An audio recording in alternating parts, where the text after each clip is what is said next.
Just give me a second to share my screen.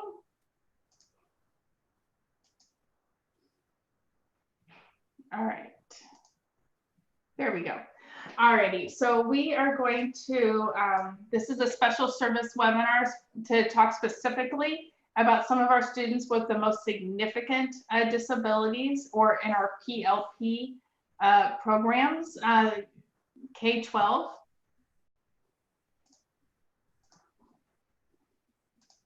Our objective tonight is really to help you understand what a PLP classroom may look like and sound like as we enter into this next school year.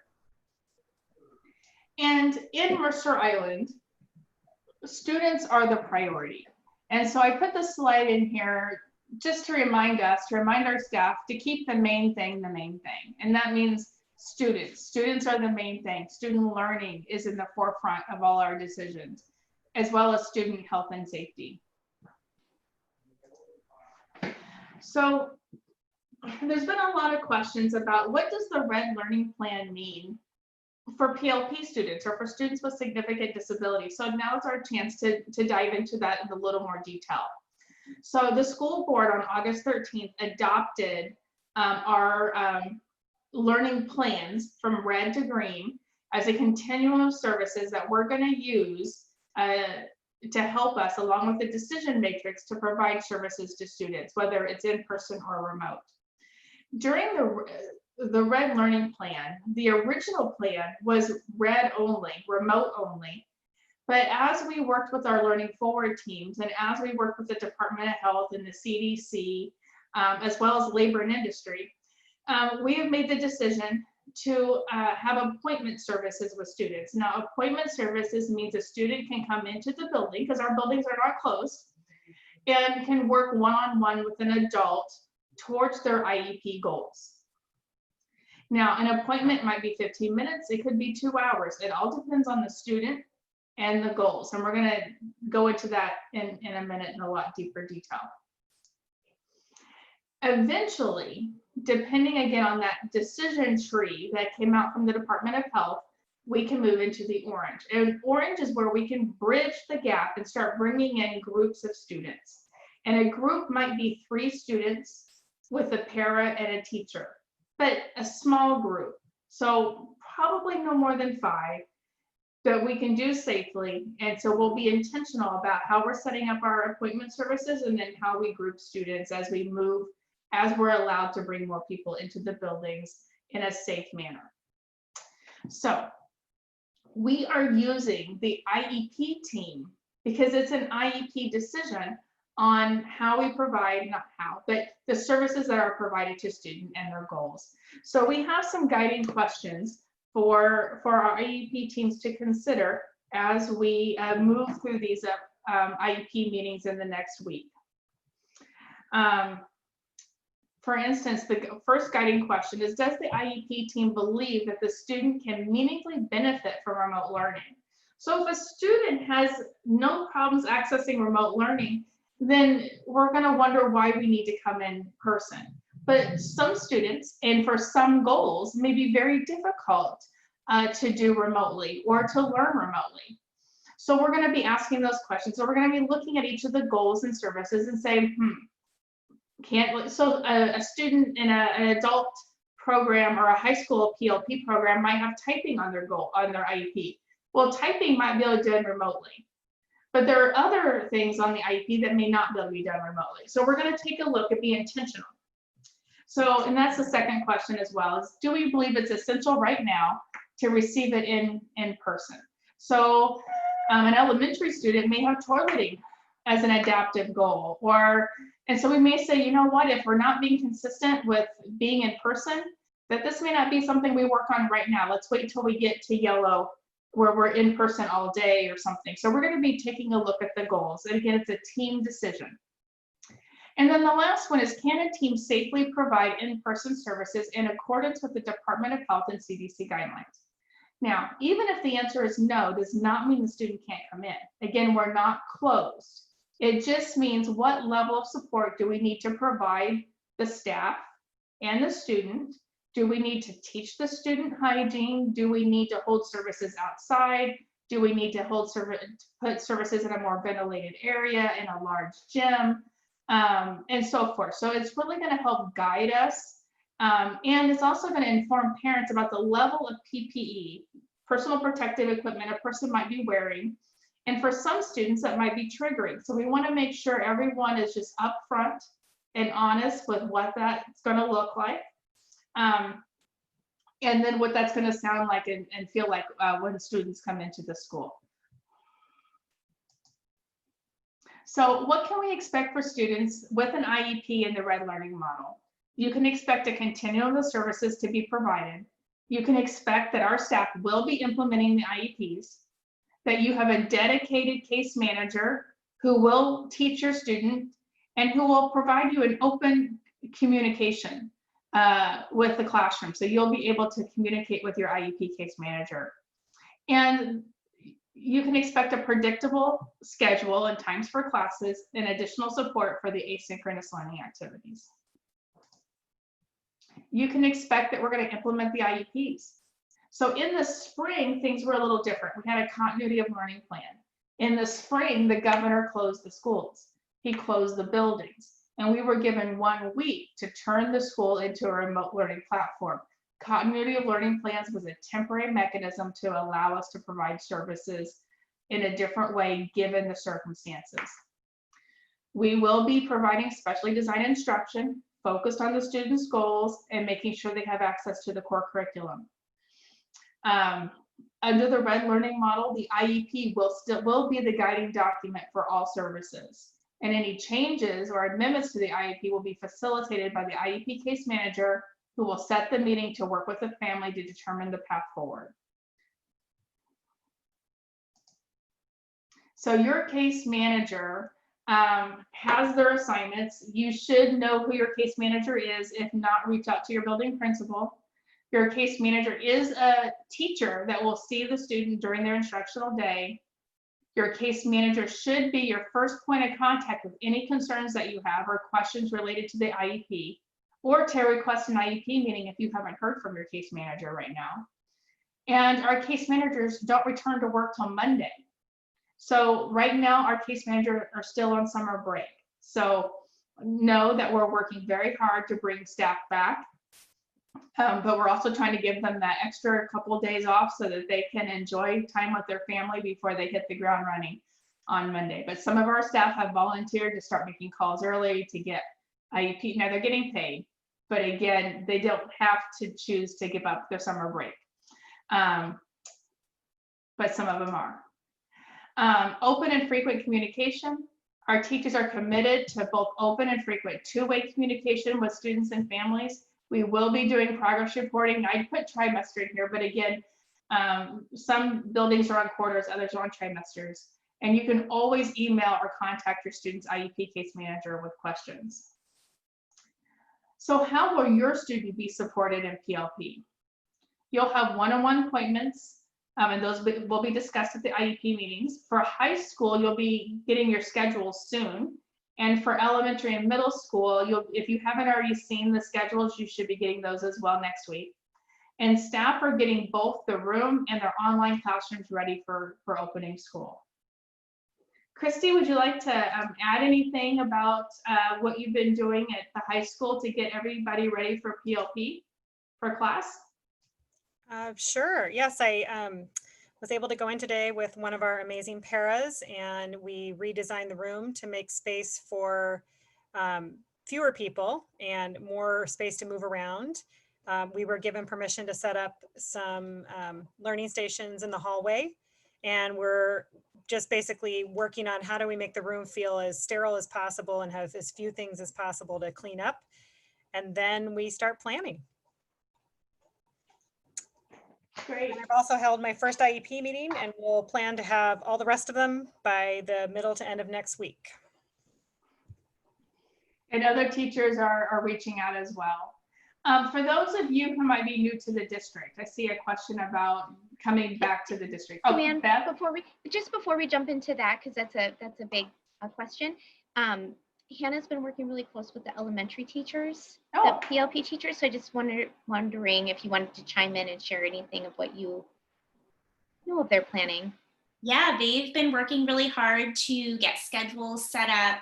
And it looks like for the majority of students, they're trying to figure out how to do in-person appointments in the afternoons. So they're working also on setting up their classrooms to make that work.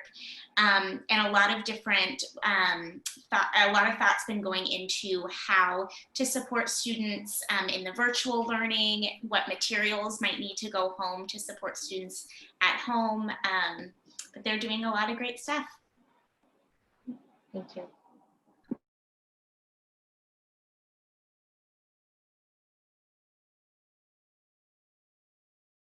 Sue Ann, you're on mute. I see that. I've had nothing but technical difficulties tonight. I'm ready to give up.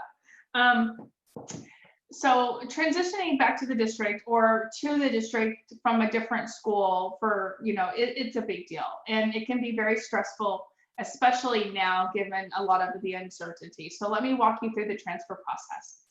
When you enroll in the school district, you choose a button that says your student has special services or previously had an IEP.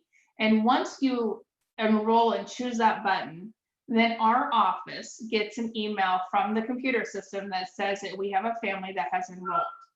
So if you haven't completed your enrollment, then we don't get the email until you do. So that's part of the process. Once we get the email, then we have an assistant, Gina Piper, in the main office who puts you on a list, starts reaching out to your previous school. And what we need is the previous school's the most current IEP and evaluation.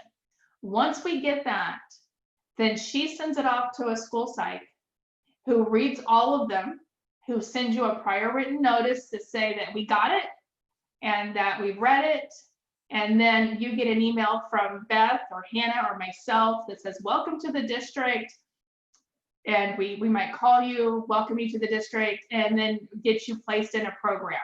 So for our parents with most significant needs, you may not be at your home school. So if you live in the West Mercer district, you might end up at Island Park or Northwood and so forth. And we're also trying to balance the numbers to make sure we can bring our students with most significant disabilities back in a very safe way.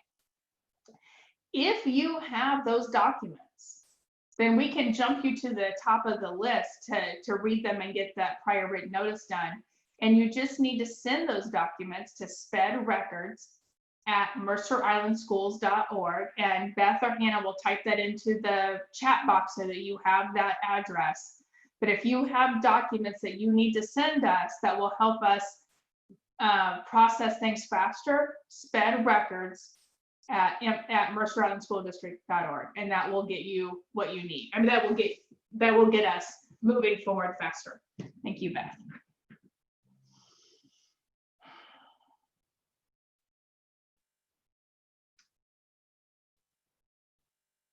So how we worked on a new reading program. Hannah, would you like to talk about a lot of the training that our staff have had over the summer in reading?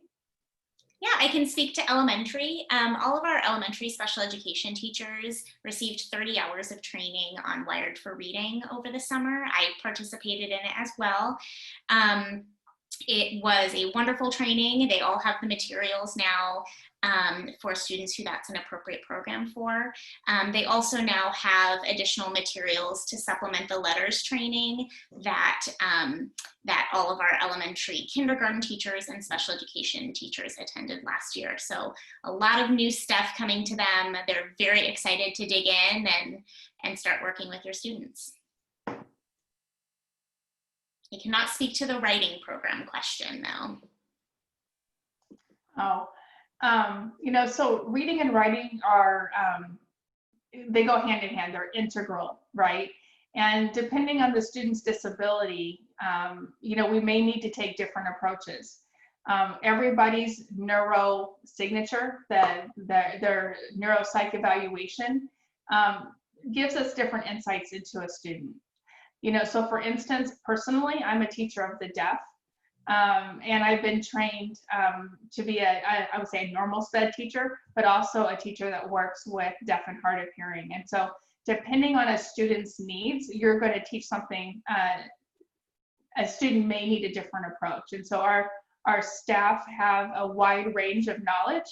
And if a student needs a different approach, all a staff member has to do is come to one of us administrators and just say, hey, we've got a student that needs to learn a little differently. And then we work with that staff member to make sure we have what we need in the training we need. So writing and reading can be sometimes very personalized.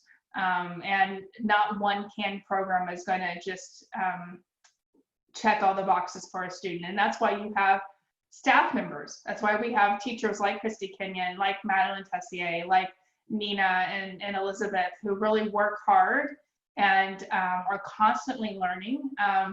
A lot of our teachers didn't get a summer off. They spent a lot of time online learning how to teach remotely, taking reading and writing courses, and just improving their professional development. There's another question about the certification. They went through the first level of training. There isn't a certification that follows the first time you go through, but they all completed the training and will be engaging in professional learning groups together throughout the remainder of the year.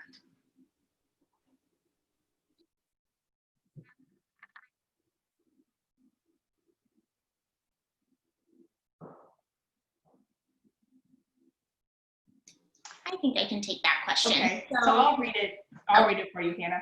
So we have a parent asking if we can share some details around the hours elementary PLP students are expected to be at school, in parentheses, versus out of school. Similar to non-special ed students, are there going to be mandatory hours in a week? Yeah, so that's a great question.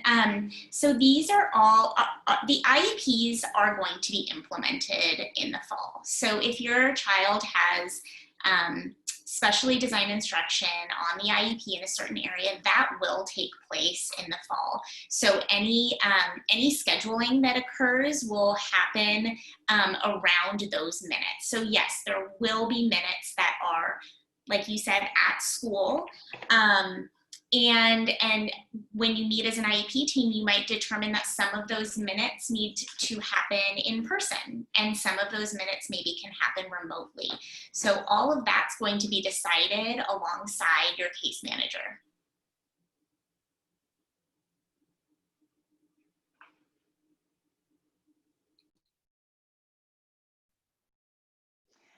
So we do, our PLP classrooms are staffed pretty richly. I mean, there's a high staff to student ratio. And we do have some flexible staff members. So we are working hard to make sure that we're looking at how we're using our district resources to staff our classrooms so that our students who are furthest from educational justice, and that's the phrase that OSPI is using, or the phrase that we're using in the district is our students with their most significant disabilities, and especially our youngest learners. We're looking at how can we get them in for more time.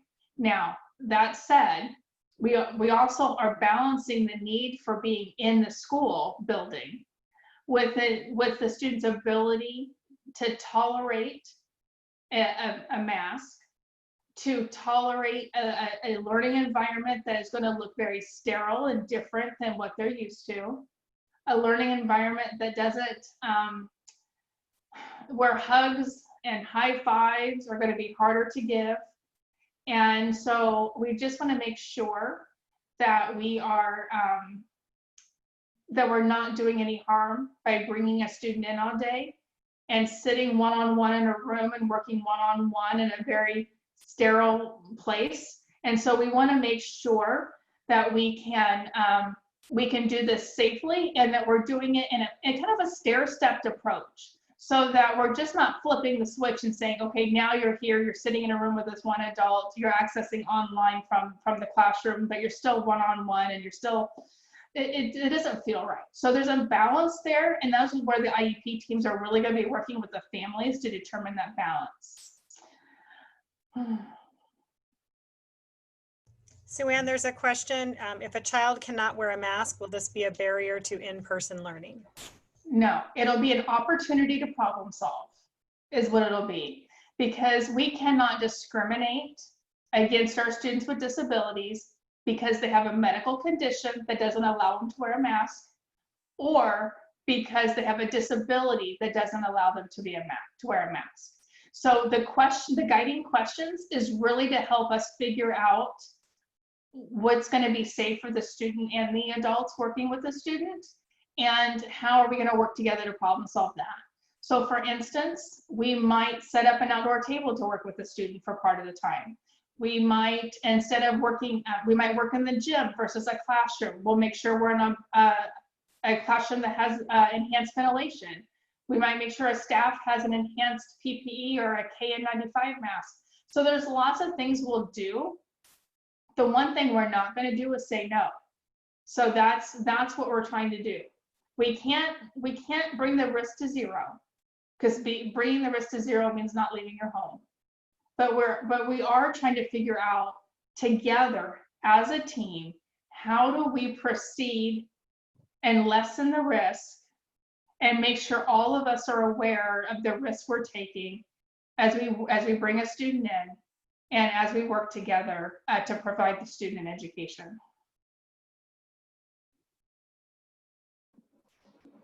There is a question that relates to an out-of-district transfer, and when a family will know the case manager or building assignment. Sure. So.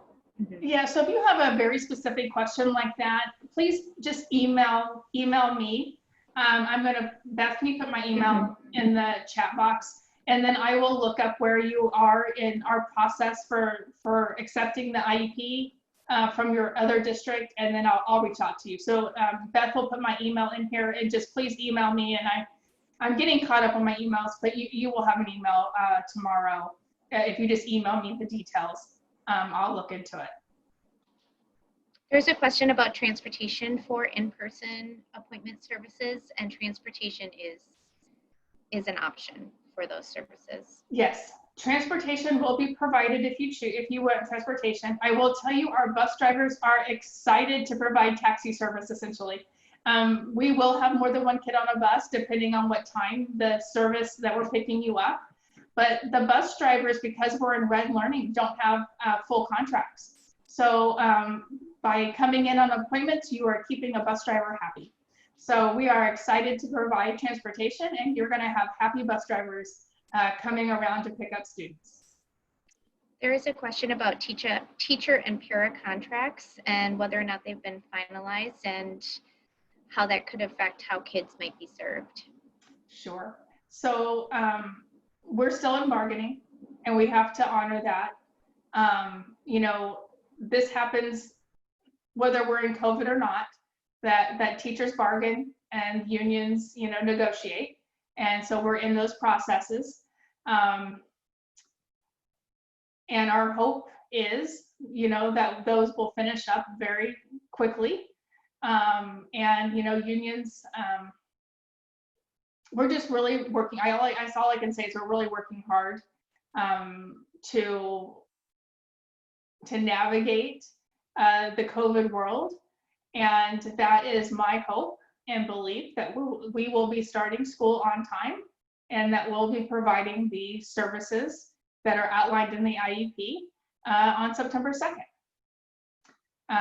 But I don't have a magic wand, and I don't have a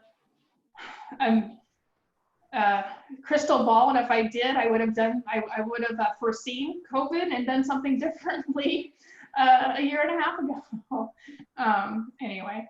There's a question about what part of the high school campus will be open for PLP students. What will be closed? Will Crest be open? So all our buildings are open. We're not closed.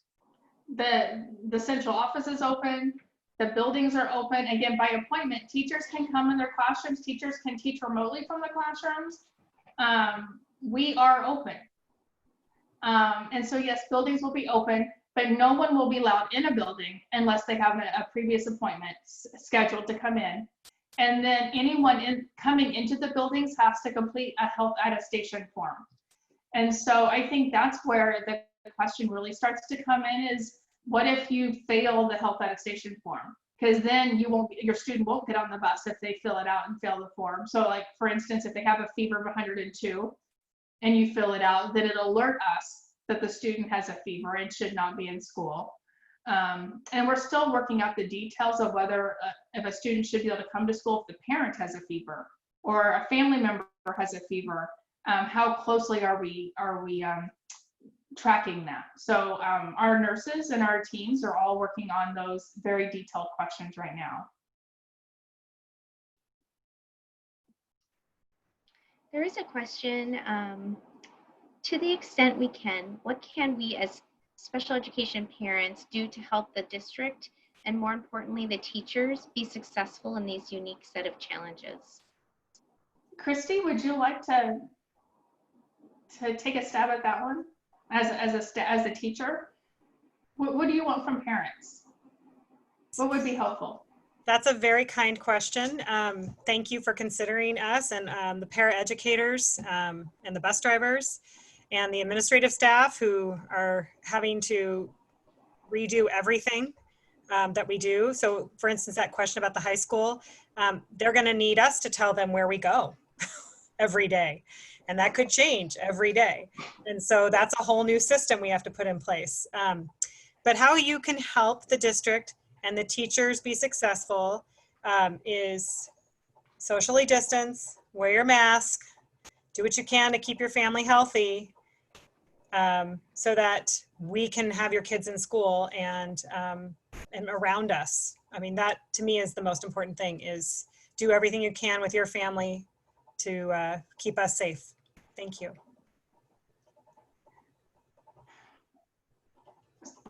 There's a question about moving from red to orange. How fast could that be implemented? What's the plan? Right. So we tried to be very nimble to move very quickly, but I'm going to tell you right now, we cannot go from red on Friday to orange on a Monday. It takes about a week to redo transportation from the start. So as we start thinking that we're going to be moving or the numbers are getting close, we'll be tracking that and we'll be working very quickly to get the kids who are already in school in the red grouped so that we can then get to the orange faster. So we're working on that, and I wish I had complete answers for you today. But note that we're making hundreds of decisions a day and that we really are trying to get to the orange. And it's our hope that, you know, there may be a slight transition in there, but I'm hoping it's only a week, you know, and the parents get a heads up so that you've got daycare or that your work situation, so that we're going to be working with you.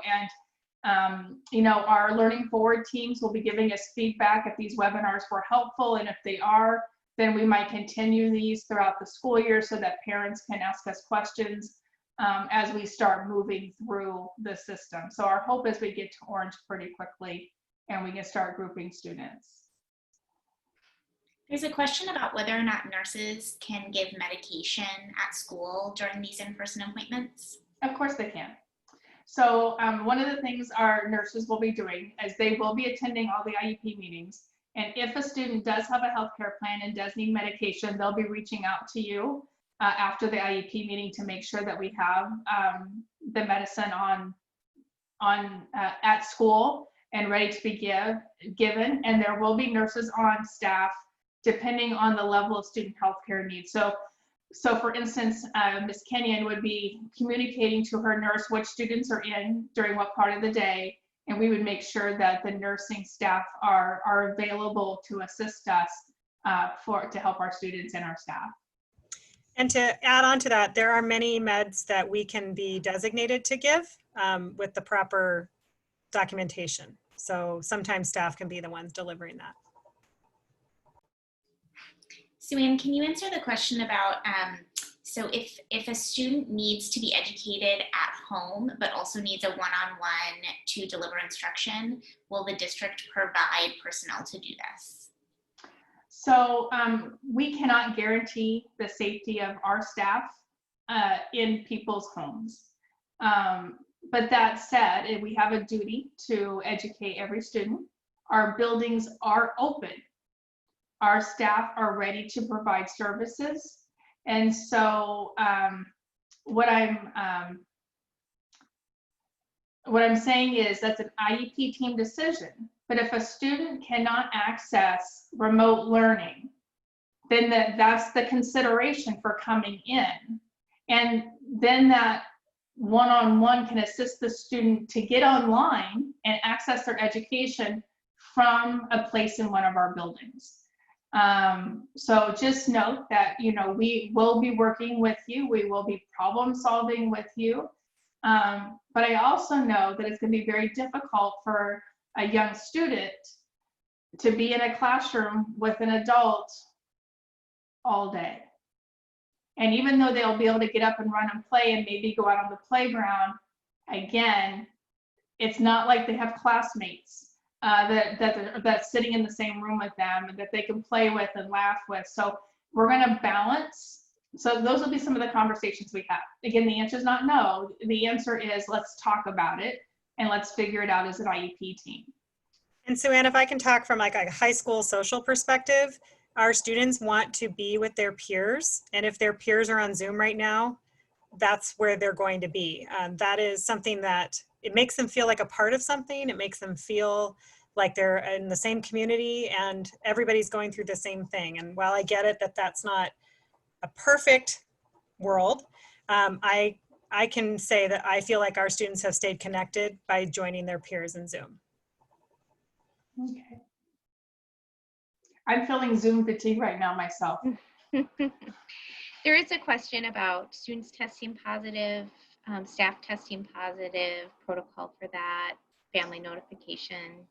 Yes. So, you know, we never can disclose the name of a person, but we will be able through contact tracing. And that's why we're being very careful. The number of people students are coming in contact with, you know, and so forth, to be able to alert families. And that's one of the criteria on the decision tree for us to come back in person is that we do have methods of contact tracing and we do have a way to inform families. That right now is beyond my purview. I mean, I've been working with the school nurses closely. Dr. Rundle oversees the school nurses, but I assist sometimes with that.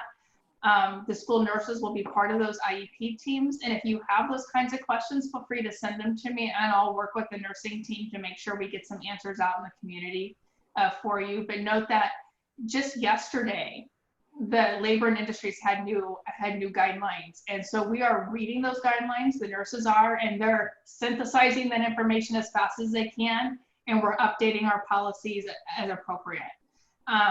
So note that I think in education, this is the first time in my 20 some years or plus, I hate to add it up, where I've had this much information coming at me, where I've had to re-synthesize what I thought I knew and change that messaging coming through. And again, it's confusing messaging because OSPI may say one thing and the governor may say something else, or they may interpret it differently.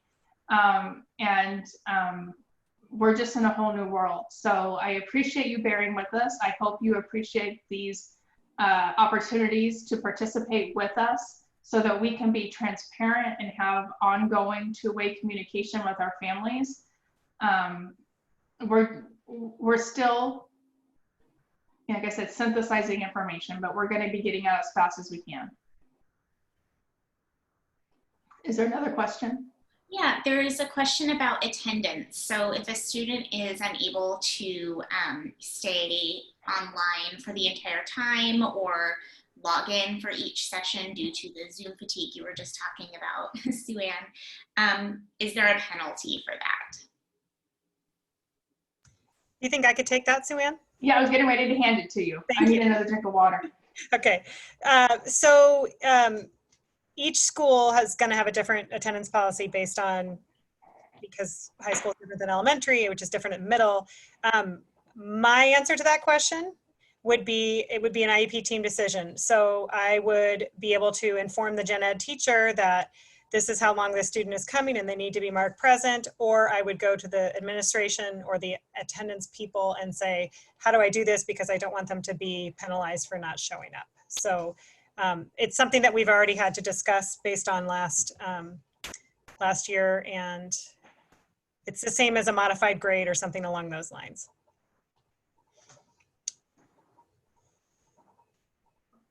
And then there's one last question on here about the balance between general education and special education. So for a student who maybe was 50% general education, 50% PLP, what might that look like now? Christy, do you want to talk about that? Or I can too if you'd like.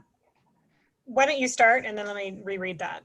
Yeah, so like I said, the IEPs do need to be implemented in the fall. So the minutes that are on your child's IEP will be implemented. It will look different, but those services will be provided. So again, you're going to have a meeting with the teacher and look at the proposed schedule and make those determinations on what might be done remotely, what might be done in person. But the services on the IEP do need to be implemented in the fall. Okay. So it will look different for every student. Beth, would you like to read the next question? Yeah. There is a question about a family navigating compensatory ed or making up services that haven't been or cannot be delivered during the pandemic. Absolutely. So right now, our focus is on getting school started. We want to get students started. We want to get IEP meetings held. We want to work with families around appointment services. Once students get back to school, we have assessments completed. We will be able to have those conversations but individually by looking at each of the students' goals and looking at the progress they made or didn't make, and then being able to make very individualized decisions around about recovery services. Compensatory service is really a legal term for court-ordered services, and I'm hoping that we'll be able to work with the families to make those decisions. So we're calling them recovery services under the pandemic. And what that might look like is there could be a lot of options. My one worry is adding more sped time to the school day. A student can only handle so much. I can only handle so much in a day. Tacking on an extra hour a day might be really difficult. So we're going to have to look at what breaks we have in the school year. Does the student need the break? Should we add some services over a break?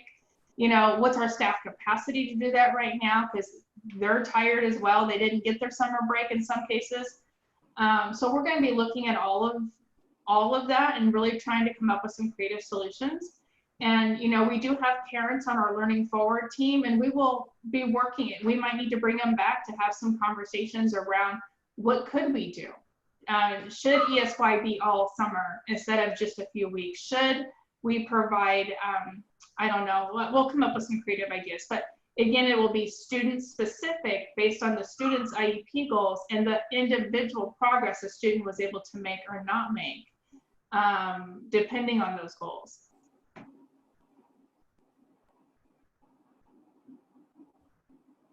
Do we have any other questions? We have just a few minutes left.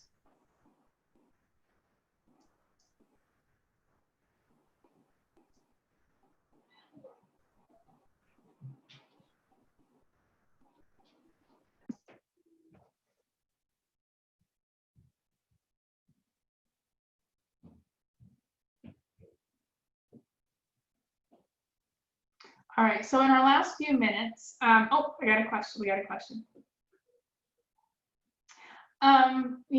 This is a really tough one to answer. The question is, are you seeing that there might be a possibility that the whole school year will be read? I wish I had a crystal ball. I wish I had the magic answer.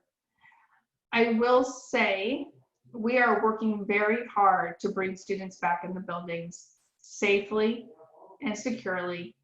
We have already started in-person testing on August 3rd. Hannah and Beth have been amazing at getting students in the buildings, testing out our protocols. Hannah worked today on getting feedback on those protocols to make sure that we can safely continue to bring students in. So we've started in-person evaluations already. So we have been testing that. some classrooms or programs will be easier to bring back than others. And Donna, our superintendent, has already said that. It's very difficult at the high school to bring back all of gen ed when there's no physical room to keep students 6 feet apart.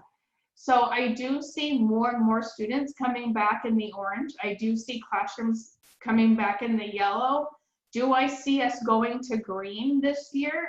I don't know.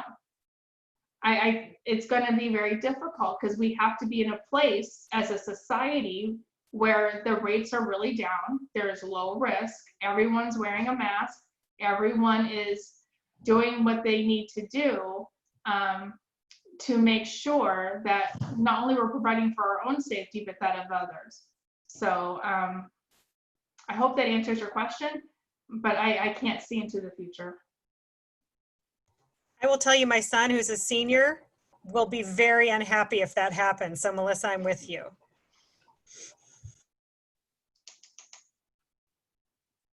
Okay.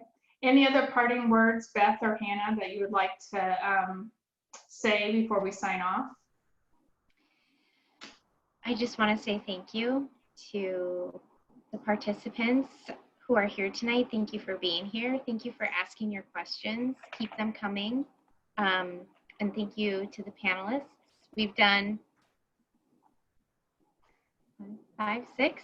This is our 6th webinar. So we're very grateful that, yes, so we were very grateful that we were able to meet with some different groups. So it's been great, and thank you so much. And our teachers and staff have been very innovative in the approaches to starting in the red, which is not anybody's desirable situation, but have embraced it and have come up with some great ways to approach, especially design instruction in a virtual environment. So thank you.